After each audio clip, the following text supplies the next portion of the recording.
What's going on, Jin family? John J. the second here with the Beeper Man. It is Monday, March 1st, 2021. Tony, how are we feeling today, man? Feeling good, John. Feeling good. Can you believe it's already March? I mean, Can't believe it. I mean, it seems like it was just New Year's Eve, a few weeks ago, and then all of a sudden we're already in March. So It really does. It's crazy, and it's just like time's flying by and we're getting into it. We're getting into the spring here soon, and it's just like everything's happening. so Like did, that. did it snow in East Lansing today? It did briefly. It was a little bit Is that windy. nuts? It is. It is. It was nice out for a lot of the day, and then the sun was out for a lot of the day, and then it just got really cold. It started wind started blowing, and it was just got cold. There was a couple snowflakes that were falling down. So yeah, it did snow a little bit. How about over in your neck? Yeah, it did. It did a little bit. And I was a little surprised by it, a little bummed out by it. But listen, spring. Did the groundhog see its shadow? I gotta check the news article, but I'm not sure if I don't know if it did. Even either way, if it did or didn't, we probably got 6-7 weeks left of winter. But yeah, man, doing good today. Busy day. I'm just happy to be here. Good stuff, man. Hanging in there. That's what it's all about. And as long as we're trying to do our best to thrive and live our best lives, it's all we can do and all we can ask for. So got a good show lined up for you guys today. A little bit interesting. So we have the Sunday stream, then we jump right into the Monday stream. It's a little bit of a kind of, rapid fire streaming type schedule. So it's just everything going on at once. There's only so much that really happens on Sunday, between Sunday's stream and podcast until Monday. But we try to do our best to post and do everything we can, getting things set up and setting the stage for the week. So let's dive right into it. Very pressing issue that is breaking news as of today. J.J. Watt has made his move to the Cardinals. This comes in a post. I believe it was an Instagram post by J.J. Of him. Looked like he was doing some squats with an Arizona Cardinals shirt. So I guess, Tony, how do you feel about this move? I love it. I absolutely love it. He's reunited with DeAndre Hopkins. Those guys were buddies in Houston. He's on the other side now from Chandler Jones. Those two have led the NFL in sacks since 2012. You got a young stud safety in Budda Baker. I love it. I absolutely love it. I think JJ is going to bring a level of maturity that these wily veterans have in the locker room. I think is really going to help and mature a young quarterback like Kyler Murray. To me, it's a slam dunk sign. Absolute slam dunk sign. Arizona, you got a good one today. Absolutely got a good one. Yeah, I'm happy about the move, and I know he was trying to get out of the Texans franchise. He's been there for a while. But I think he was ready to get out and kind of get a fresh set of scenery going for him. And that seems to be the narrative for a lot of NFL players this year. It seems like they're almost playing musical franchises where it's, they're doing what they got to do. And I got to give them credit. You got to, make that move and you got to take that leap of faith if that's something you want to do. And you got to make that decision for yourself and your future. So everybody has a designated time, unless you're Tom Brady, in the NFL. So you got to consider that, and you have to take that into perspective. Be like, okay, where do I want to finish my career? Where do I want to see myself in my career, next year, 5 years from now, and make that move for yourself. So I like the move, and I'm excited. Yeah, I mean, look, so obviously the Cardinals are in the NFC West. Okay, there's been some things shaken up in the NFC West. Obviously, the Rams sign Matt Stafford. Good, get out of here. He's a bum. Okay, and everybody said, look, Matt Stafford is going to take that team to a Super Bowl. Listen, I wouldn't be so optimistic about that. I mean, there's a really good Arizona team now who's adding some pieces. They obviously want to win, building around Kyler Murray and DeAndre Hopkins and guys like that. Okay, a little bit of turmoil going on in Seattle. Okay, there's kind of some question marks on if Russell Wilson's going to be there or not. But, let's just assume that he is. That's another Super Bowl contending team. I'm not so sure. That the Rams even win the division. So, Arizona is obviously making aggressive moves to compete in the division and to compete for the playoff spot and, obviously potentially the Super Bowl. And I think they definitely took a step in the right direction with today's signing. I agree. I definitely agree. So we'll see what happens moving into the rest of the season. And props to JJ Watt for making that move, making that decision for himself.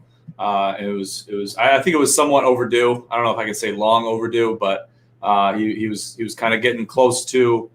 I mean, we're getting close to, and now we're in March. So in a couple weeks, we're looking at the free agency process taking place. Right. So there's going to be a lot of players on the table for that. And then you're going to see a lot more crazy additions than maybe we've even saw already. So keep an eye out for that, and we'll keep you guys posted as far as free agency process goes. It's on its way, just 2.5 weeks away. So good stuff. Moving on. Alabama aiming for full football stadium this fall. So that means completely going back to normal. I think that's something that everybody kind of wishes would happen. It would have happened this year. But with COVID and everything else, it's a little bit of a stretch. And I know even a lot of schools and franchises, this is kind of a bit of a surprise hearing people from Alabama say this, just because it seems like we're not really out of the woods yet with the pandemic. So it seems like people are still hesitant to do that. A lot of teams, a lot of schools are. How are you feeling about this decision, Tone? Oh, I love it. I mean, to me, well, okay. I selfishly love it. Okay, I selfishly love it. Obviously, John and I, hope to be in Spartan Stadium this fall, cheering on Mel Tucker and the boys in green and white. And I think what I think it is it's like a domino effect. One school says they're going to do it, and then you're going to start seeing the rest, kind of fall in place. Obviously, the ACC and the SEC were the two teams that never even said they were going to cancel football. So obviously, thought processes are a little different down there than they are up here in this part of the country, in the good old Midwest. So I don't know, man. I don't know what's going to happen. If I put my genie hat on and I had to guess where the landscape is going to be, I don't think that's going to happen. I don't think we're going to be at full capacities anytime soon. Just because schools like Alabama, I mean, they just can't take on that kind of liability if something were to happen. But now I'll say this in the same breath. If there's anybody in college football that has enough weight to be able to make something like this happen, it's Nick Saban. So I think that this is the right school to say something like that, and we'll just see what happens. Exactly. Yeah. Nick Saban definitely does have quite a bit of pull as far as the NCAA is concerned. Maybe he can set a trend in the positive direction. Obviously, state governments will bring in their own regulations, and that will dictate a lot of what a lot of these schools will be able to do come fall. I guess it would be a pipe dream to have every school go back to 100% capacity, but I just don't think that we're there yet, especially now in talks of the COVID-19 variant from the UK have landed in Michigan. So it's here in the United States. Whether or not that's going to be an extreme factor or not is yet to be determined. Time will tell on that. But obviously I would love to see everyone go back to full capacity, bring things back to normal, have student sections again, things like that. I guess even if they had to wear masks, I think that would be I'd be okay with that. Yeah, I think that'd be fine. Maybe not ideal, but I think it's a good compromise to, not doing it at all. I think it's a solid middle ground. Maybe not even 100%, maybe even above 50, maybe 60, 75% capacity. I think you're still stepping in the right direction at that point, and then kind of maybe – obviously it'll depend on, where the pandemic is at that point in time. But we'll see what happens come fall. I'm sure we'll hear about it long before that. So for sure, and again, John and I, Binkers and I were just talking the other day about, man, I just wish we could, get ready to go to a Tigers game, or I wish we could go to, listen, we're big hockey guys now. I wish we could go to a Wings game, or even I don't know if you want to go to a Pistons game, but just to be able to get out and have that weekend down in Detroit and be able to catch a game.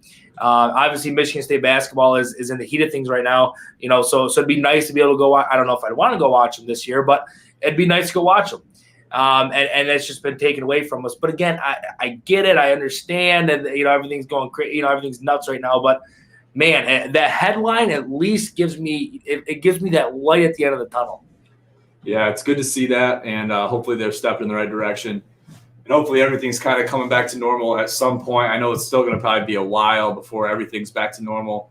But the sooner that can happen and we can get the ball rolling in the right direction, I think we'll be good, and we'll be, on the right track. I feel like a lot of people, myself included, have become somewhat used to this type of lifestyle now. Yeah.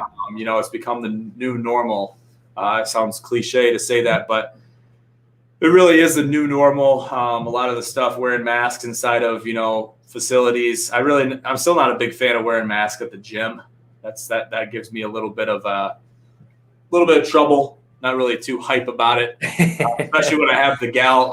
I'm running on the treadmill or walking or doing whatever I'm doing, sweating my absolute ass off, and I don't have my mask on over my nose. It's right below my nose, so because I can't breathe. I can barely breathe with it over my mouth. And then the gal or whoever, the douchebag that walks to the front, he's like, "Can you put your mask over your nose?" I just want to rip my ear pods out and just whip them right at his eye sockets. I'm just like, I'm sweating my ass off over here. I'm like not even 20 feet by anybody. Right? Am I like wheezing all over the gym? Like, what are we doing? I know. Listen, that's the priority though. That's the problem. I know. Listen, and you're right. We've gotten used to it. It's a kick it right in the shorts, as Paulie would say. It's a kick right in the shorts. Hopefully we can kind of start moving forward from this. And I think a headline like this is at least. I mean, it's got to be a step in the right direction, right? You would think so. I don't know. I think there's some things though that I will never get completely used to, and that's just how it is. That's just the way of the world. But that's just. I mean, I don't know. The mask thing is really tough for me personally. But people I really feel for is the older people that are on oxygen. Like my grandma. Yeah, how does she does she when she goes to the store, does she have to wear a mask? Yeah. That's not right. I don't think. And it's not easy. It's not easy. It's not a walk in the park, that's for sure. And so she's even started to not go out and do a lot of things because she hates walking around with that mask on. So to protect everybody else, she doesn't want to be that person that's walking around without a mask, but she also doesn't like to be that person that's walking around with it on. So, so it's like those are the people that really feel the brute end of the entire pandemic. Is the people that are older people that are immunocompromised, people that can't breathe, have breathing issues. Those are the people that really feel the pain of it. For sure. And I guess that's just how it is for now, but it shouldn't be that way. No. I think. But that's just me, personal hot take. Heard it here first on the Gym Pros live stream. So let's get back to another matter here. So very pressing issue. This came to us live last night on the live stream podcast. Dan Dakich regains Twitter account. He came back today tweeting that he was, had a little snafu. He had a little bit of a hijinks with his Twitter account, and he's back. So what is this? Is this kind of a kick right in the nuts to everybody at Gym Pros, or is this look, it's big tech. It's big tech. Dan Dakich is big tech. I mean, I don't know how else to explain it, okay? Everybody else can go get censored, have to delete their account, and suffer through that. Dan Dakich just gets his right back.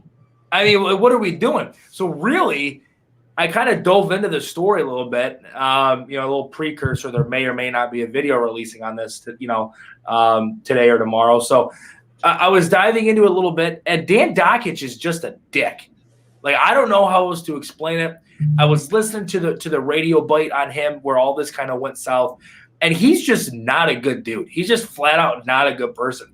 He was calling a professor at Duke. Now, you got to be super smart to get in at Duke. You got to be even smarter to teach there, okay? He's calling the professor at Duke a D-bag and saying that they're bitching just a bit. I mean, just really talking, out of his ass, not really knowing what he's saying. And the only thing that the people in the podcast were saying which he was a guest on, which why you'd ever want Dan Dakich as a guest on your podcast is absolutely beyond me. Is they were just saying, look, like the NCAA exploits athletes, for monetary gain, which everybody knows that. I mean, everybody knows that.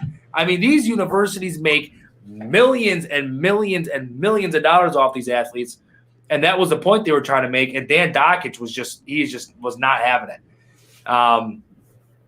So yeah, here we are, and he gets it. Listen, he's big tech. I mean, he's an absolute coward, is what he is. Yeah, it's sad to see it, and Dakich hasn't really done a whole lot to make himself be very reputable in the sporting community. So it's kind of a spit in the face to see him come back on Twitter, especially so soon, and especially right now, he's not a very prominent individual, and doesn't make ESPN or any sportscaster in the sports world look very good right now. So No. it's unfortunate, but this is where we are. Well, and here's I think what chaps my ass so much about the whole thing is he's so arrogant about it. Like, he's so arrogant about the whole thing. He says, "Oh, I'm back," and it's like, dude, no one likes you. Okay, so you want to know who Dan Dakich was? I would venture off to and maybe put a little bit of coin on this bet. I bet Dan Dakich was that kid in high school, okay, that maybe wasn't, well, obviously not the best looking. I mean, the dude looks like an ostrich, okay? So, maybe not the best looking guy, not the most, athletic. He did play basketball at Indiana, but that was back when it was just high pick and rolls and posting up in the paint. So athleticism wasn't necessarily needed back then. But anyways, he was just a kid that would pick on like the losers of the school just to make himself feel better. I mean, that is absolutely Dan Dakich. And he showed his true colors, and obviously isn't going to get punished for it. Yeah, it's just a shame, really. Nobody's happy to see it. Nobody's happy to see him on Twitter again. He's just not a very popular figure. He's not a very good person, without putting it any differently, putting it in black and white terms. So if you have any idea of who Dan Dakich is, you probably know this already. But if you don't, just Google a picture of him, and you'll get a pretty good idea of it.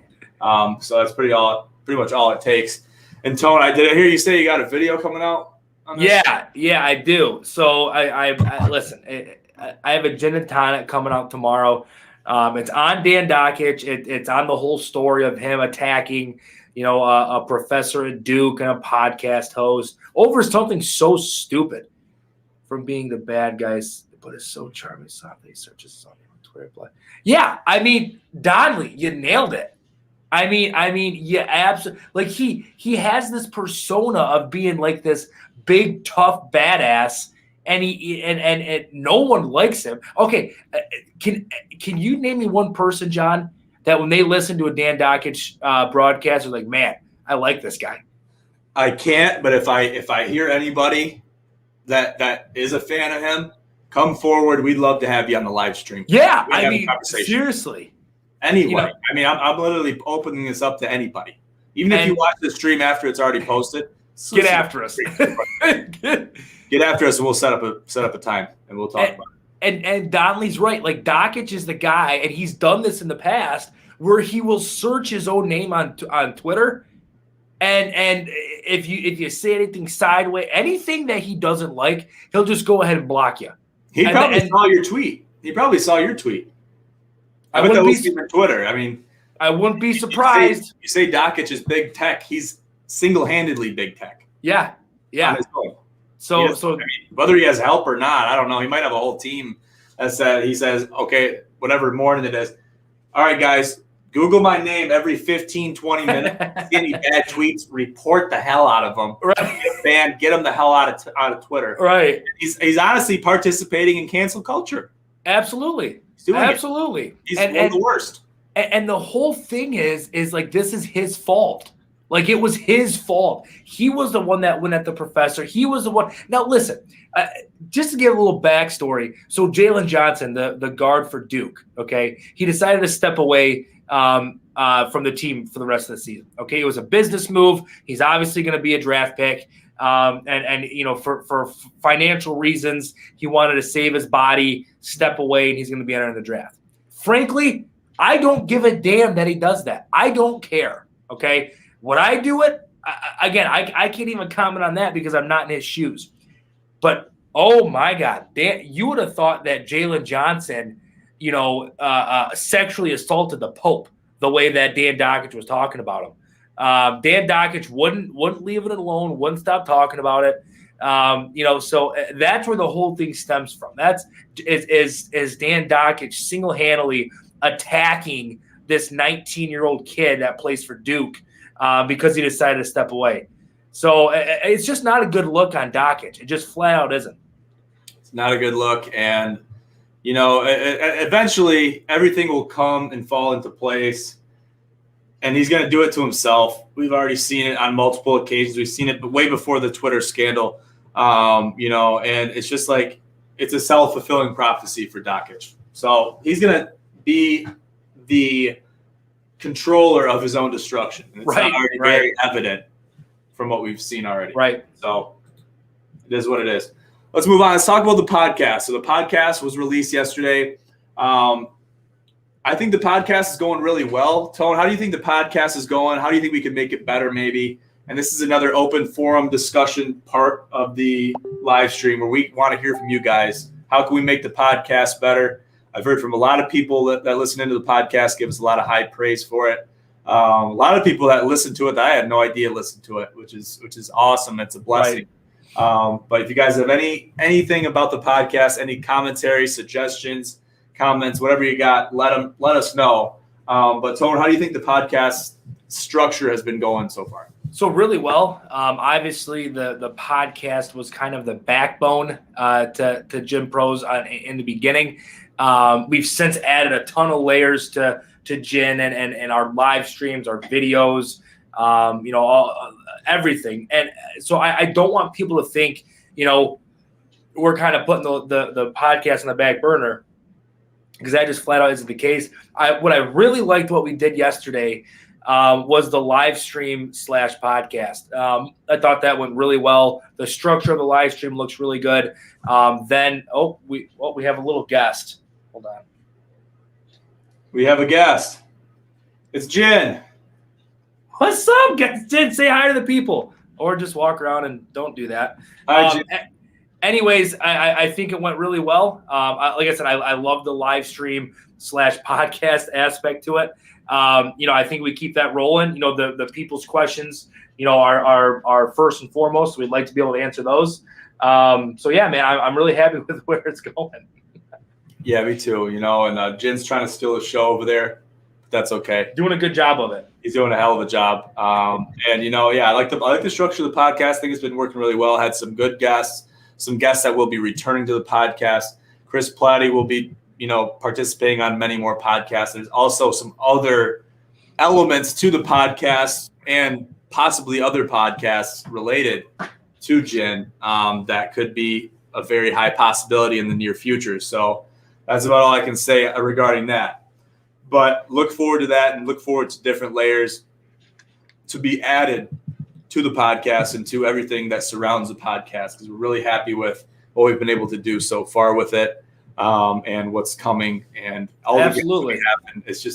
It's a whirlwind, but it's a completely very important. And another thing that should be mentioned about the podcast, but not undermined, is the fact that this was one of our things that really started out as our bread and butter originally. Yeah. All we had for a long time, not a long time, but I guess I could say a long time. Yeah, I mean for a couple months. All we had was the podcast. Yeah. And, you know, having that is huge for sure. But having those different layers in addition to the podcast, I think has made all the difference in the recent past. So absolutely. So I'm looking forward to it. Absolutely. Good stuff. Good stuff. So we're going to do something a little bit different right now, a little bit of a surprise reveal right now. We're going to show you guys something. All right. Listen, we're gonna go to the screen and we're gonna share the screen here, and just brace yourselves. Everybody, right? Drum roll! Boom! Oh, there it is. There it is. You hear the audio? Man, bro, I didn't catch So, very special announcement. Get on the board. Reversal. Oh, you're hearing from me? signed to Jin Gaming. Thing. Yep. Signed to Jin Gaming. So Jin Gaming we've been doing a lot of work on Jin Gaming behind the scenes. You guys don't know about Jin Gaming? Yeah, you do. So something Jin Gaming encompasses, we need streamers to be able to stream whatever games they play. Primarily, hopefully they have a rig where they can get set up with whatever they have to, stream as far as equipment goes. And then they can kind of, go their own way with it, along with, our ideals and whatnot. So we're kind of building that empire in a different industry. So it's something that's very exciting, and we're really excited to, undertake this. So Smitty, we call him Smitty. His name's Brandon Smith. He's streaming for us under Jin Gaming. He's our first officially signed streamer. As you can see by the gameplay, he's a hell of a content. I mean, we're getting a show right here. Yeah. Just on the display. He doesn't even know we're streaming him. So it's double dipping. We're double dipping with that, and we will be eventually streaming him and hosting his stream on the Jin Gaming, on the Jin Pros Twitch account. So he will be able to see it. Everyone will be able to see when he's live based on when we're live, and everyone will be live in Cohesion, but it will be shown as one of our live streamers on our Twitch account. Absolutely. I mean, look, big stuff. Okay. Really exciting. We're happy to be able to bring this to you guys. We lot of back office work to get this set up, to get this rock and roll. And again, we didn't want to release anything until it was, official. And this is kind of a practice run right now for Smitty. I think Friday is going to be his. Is it Thursday going to be his official? We're still figuring out the days and the schedule and everything. Yeah. Is with everything, a lot of moving parts going on. We got to make sure whatever works for him works for us. We got to make sure everything kind of works in as well as it can as far as the puzzle is concerned. And it's pretty much with all the stuff we got going on, it's pretty much like that. It's like having a puzzle and you got to make all the pieces fit together because as everyone knows, like right now we're streaming on our Twitch. And to do that, we have to, we use our own software. We use StreamYard to be able to do that. But it's ideal to have, say Smitty, like he's streaming right now. It wouldn't be ideal for us to be streaming on our Twitch if we were hosting Smitty's stream on our Twitch. So we'll have to divert to Periscope if that happens to overlap. We're going to be flexible as far as where we're going to stream, but we want to keep our schedule as set in stone as we can, and we want to be able to have Smitty to have as structured of a schedule as he can too. Make everything work. So there's no overlap. Literally, the minute we go and we break off from our live stream, we can hop right back in with Smitty's stream. So it can work really simultaneously. But at the same time, something I do like doing is being able to do stuff like this, where we can share the stream, we can watch the stream, check in on them if we want to watch the stream while we're streaming. So it's kind of double, triple dipping, whatever you want to call it, and it's just outreach all over the place. But it's exciting stuff, man. And look, I mean, call it what it is. I mean, Smitty's good. I mean, this kid, knows what he's doing. So we're super excited to bring him on. Obviously, as Jin Gaming grows, we're going to be adding, a few more streamers. So again, if anyone is interested, if you can, play well and you have really good gameplay and things like that, and you want to be a part of Jin Gaming, don't ever hesitate to reach out to us. We'll be very honest if we're taking one on at that time, or if we're just kind of going to hold off for a bit. But we're super pumped to be able to launch this for you guys. Listen, I'm not very good at playing video games. Okay, I'm not. I'll kick anyone's ass in Madden, but I'm not very good at video games. But I'll tell you what, I'm kind of excited to watch this kid do his thing. I'm kind of excited to watch him. I am too. I really am too. So I'll just kind of go over the Jin Gaming process for anybody that's a streamer themselves or anybody that knows a streamer. Here's how it works. There's a brief vetting process that goes. We see how good you are at the game, whatever game you plan on streaming.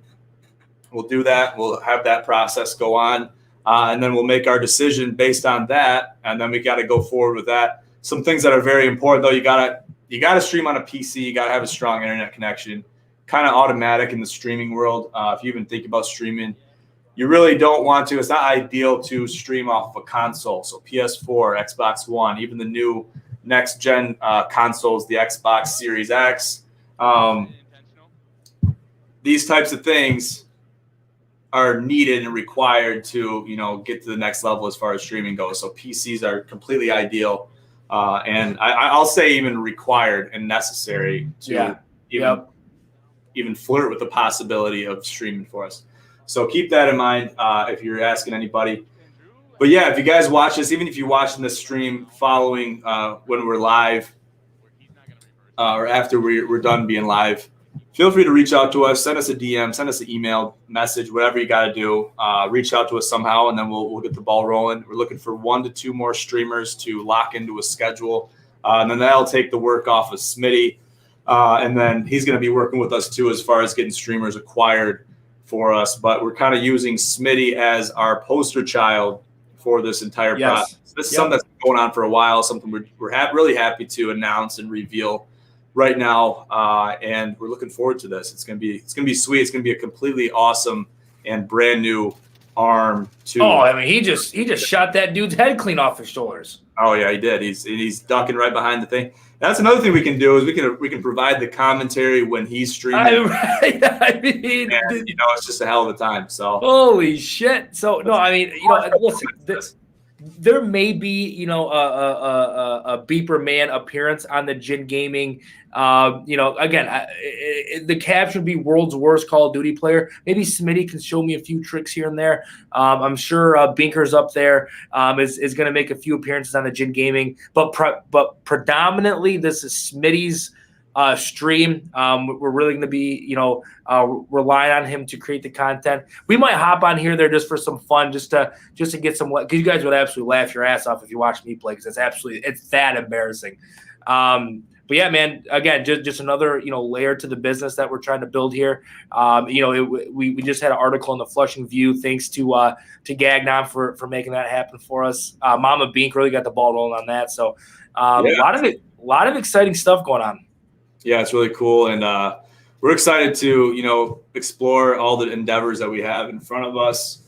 Everything that we have been presented, everything that's been presented to us thus far, we're very thankful for and blessed to have experienced the things that we did and will do. It's just really exciting. It's a ride, and we're looking for every opportunity possible. Absolutely. So we'll go back to 2 screens here. Good stuff.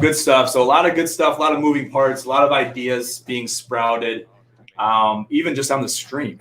Right. We're making magic happen on the stream.